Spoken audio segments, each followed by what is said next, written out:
Suppose you've finished reading a good book. Maybe you like the characters or its concepts. After a couple of months, if I were to ask you if you could recall one line from that book, what would the line be? In George Orwell's Animal Farm, it would probably be this line: all animals are equal, but some are more equal than others. And obviously, Orwell isn't talking about animals here. Replace the word animal with humans and here you can see what he meant. So to give you some context, Animal Farm is an allegorical political novel by George Orwell that revolves around the manor farm where the animals overthrow their human farmers and establish their own rule. The pigs, who are the smartest of animals, take charge and manipulate the others into giving them more and more power. Eventually, the pigs become just as bad as the human they overthrew. They become more human-like. In Orwell's words, the creatures outside looked from pig to man, and from man to pig, and from pig to man again. But already it was impossible to say which was which. When the animals revolted against the humans, there were some common laws and principles.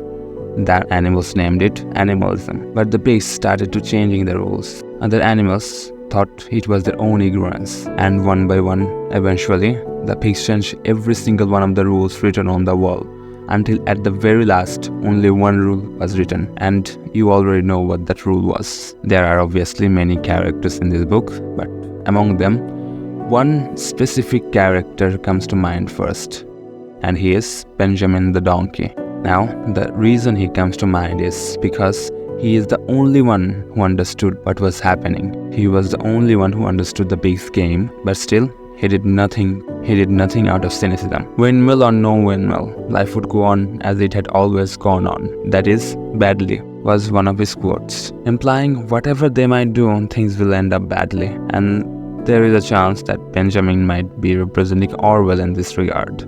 Now, at the time of writing Animal Farm, Orwell was living on the islands of Jura, which is off the west coast of Scotland. However, he was born in British-controlled India, later to be assigned as a policeman in Burma. There he first-hand witnessed racism and British colonialism. As he saw these crimes being committed, he could not directly do something to prevent them. Thus Benjamin, much like Orwell, who did nothing to prevent the pigs from getting more power. And ultimately, when the pigs got all the power, he told himself, "That's exactly what I thought. Things never get better here." Which leaves me wondering, did things never change because that is the status quo? Or they never did because Benjamin did nothing to change them?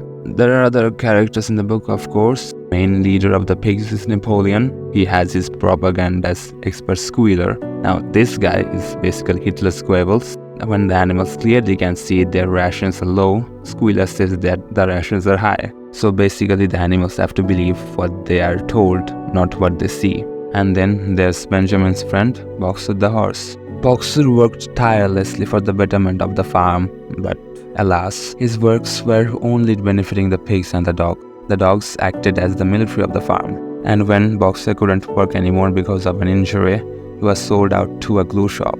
In the end, the animals found themselves in worse condition than they were before the revolution happened. At first glance, Animal Farm is an allegory about Soviet Union. Yet the human represented the Tsarist regime and the pigs the communist regime. And the animals' revolution represented the communist revolution of Russia.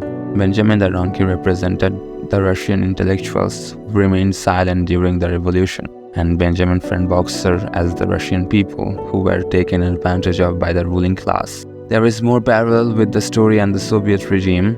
However, Soviet Union has fallen, but the story is still relevant. This story does not just reflect the Soviet Russia, but much more.